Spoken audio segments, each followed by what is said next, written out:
রাধে রাধে বন্ধুরা, আমি আজকে চলেছি আমার নিজের ছাদ বাগানে। আমার একটি ছোট্ট আমার ছাদে একটি বাগান করেছি আমি। খুব বেশি গাছ নেই। সবথেকে যেটা আমার প্রিয় গাছ হচ্ছে এই আমের গাছ। সব গাছে এখন মুকুল আর ছোটো ছোটো আম কেবল ধরেছে, কিন্তু আমার গাছে বড় আম। এই আমটার নাম ঠিকমতো আমি জানি না, আপনারা বলতে পারবেন? এই আমটি কি, খুব কিন্তু লাল হয়ে থাকে ভেতরটা পাকলে, আর খুব মিষ্টি হয়, প্রচণ্ড মিষ্টি এই আমটি। আর আমার আরও কিছু গাছ আছে, তবে আমি দেখাচ্ছি। এখন টমেটোও গাছ সব শেষ পথে, কিন্তু এখন আমার গাছে টমেটোও ধরেছে খুব।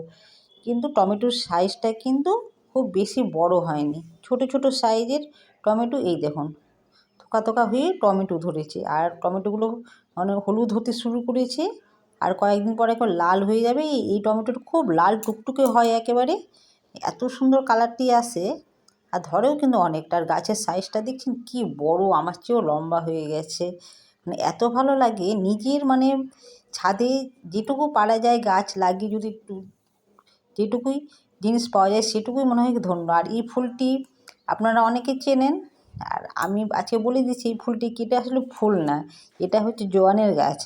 এখন ফুল এসেছে, কদিন পরে জোয়ানগুলো ধরবে। এখন কেবল ছোটো চারাই আছে, আর সব একবারে ফুল কমপ্লিট হয়নি, কিছু কিছু ফুল এসেছে। আর আমি কিছু দেখাচ্ছি এখানে আমাদের কলা গাছ। এখানে একটা টমেটো গাছ হয়েছে, আর এখানে কিছু কলা গাছ। এই কলা গাছটা শুধু আমরা কলা ধরার জন্য রাখিনি, এই গাছটি পুজো করার জন্য রেখেছি।